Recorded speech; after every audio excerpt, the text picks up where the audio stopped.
नमस्कार PT creation हेरेर बस्नुभएका सम्पूर्ण दर्शकवृन्दहरूमा हामी फेरि पनि एउटा सानो भिडियो लिएर तपाईहरुमाझ उपस्थित भइसकेका छौं।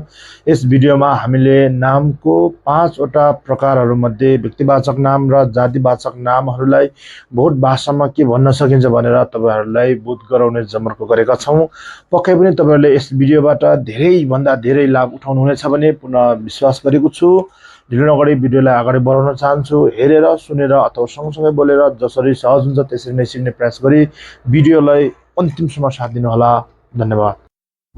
सूर्य, निमा, चन्द्रमा, दावा, पृथ्वी, जाम्बुलिङ, सगरमाथा, चमलाङमा, फेसबुक, देव, गुगल, गुगल, चीन, भ्यानक, भारत, भ्याकर,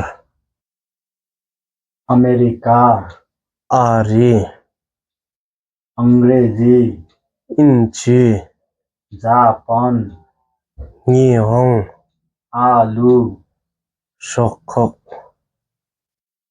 बेलायत, इन्युल, मानिस, मी, तारा, कर्मा, हिमाल, री, देश, झलखप, शहर, ठोङ्खेर, गाउँ, ठोङ्सेप, देवता, ठा, नदी, चाङछु, ताल, छो, गाई, पाछुक, गोरु, पालङ, कुकुर, खी, फलफुल, खिङतोक, बाख्रा, रा, कुखुरा, झामो, खम्बा, कावा, चरा, झा, फुल, मेतोक, गाडी, लाङखर,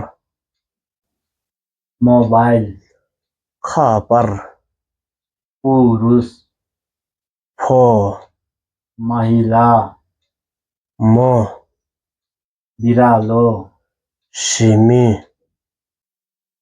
मिठाई, झेरिल, रङ, छेन, चाडपर्व, ह्युछेन, माछा, न्या।